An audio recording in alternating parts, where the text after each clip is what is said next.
Agnes came running in one day all excited, dribbling the chocolate from her mouth that she'd stolen from the high infants. I'd seen her.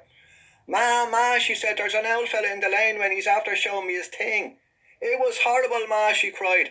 It was all purple it was, and he was shaking it at me, and I had this little eye.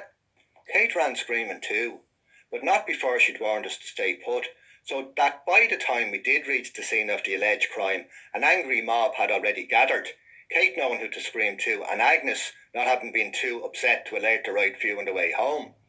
The angry mob had a problem though. The subject of their anger was already comatose, decked out by his own hand, and the bottle of Marie Celeste that lay beside him. From the back row, I gazed respectfully at the tramp. I call him that only because that's how he would have been known at that time, wearing as he was the dirty brown coat supplied by Tramp and Wino Outfitters Limited, who somewhere must have mysteriously existed, and the heavy hair that was perfect for being gungy and matted. I had it myself. People often commented on it when they visited, and I supposed couldn't think of anything else positive to say about me. Another possible career choice. I was already doubting if I would really make it as a cowboy or a rock star. Anyway, the crowd stood around discussing his fate while he, outside of it all, lay there caring not a jot about any of them. The women were beginning to snipe at each other, and then at their respective men particularly, while the men, with their rolled up sleeves, probably regretting that they hadn't worn their own overcoats, the lash and rain returning, smoked cigarettes and began to speak of football when Agnes shamed them into action. What's wrong with y'all? She piped up. Why don't you do something? Are you all afraid of that lousy bastard? Ah, sure, she sneered. Why don't you just let him away with it, and you can tell his friends and they can all hang around here waving their yokes at people. She could be as sarcastic as Patrick. Conscious then that she'd blown her cover, that it would have been noted that she wasn't too traumatised to return to the arena of her violation, she took to a hysterical sobbing. She was brilliant at it. She shook and she rattled, she gasped and she rolled. She choked for breath.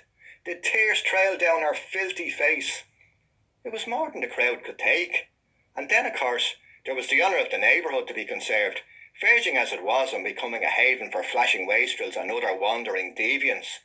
The short-sleeved men, so inspired, lifted their culprit and slapped his face in a manner that could have been construed as either an over-vigorous attempt to bring him round or a clinically exacted method of smashing his jowls. They walked a thin line, but were saved from it by Herbert's intervention. Suddenly, appearing from nowhere, wherever that is, he approached the short-sleeved men and, gesturing first towards the wall, then the tramp, and finally Agnes, he said, "Is it not the walls bounding narrow experience that maketh a man your enemy?" Now, from where I was standing, I wasn't able to grasp the exact words, but it was definitely around there. And it worked. The short-sleeved men responded. They unhanded the tramp, dropping him back to where they'd found him, he probably just putting it down to another disturbed dream, so that not even Agnes could stop the crowd despair. Postscript. I hadn't noticed Jimmy's presence there, but he informed me afterwards that it had been, and more so, that from its hidden vantage point, he had caught every word that was spoken. Herbert, he told me, had actually warned the short-sleeved men that, Agnes or not, if they didn't release the tramp, he'd put their heads through whatever part of the wall they felt best suited them.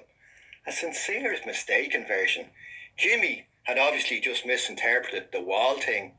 And then there was the other alternative, the popular one, which would have been hilarious if it hadn't been so wrong, although it was based soundly on Agnes's own reputation for perverted character, that Herbert had simply pointed out that Agnes had been caught spying by the tramp while he was having a quiet piddle against the wall, so that she, enraged, ran screaming. Her denial, though, for once, put her and I in accord. As Herbert would have said, the majority are always wrong.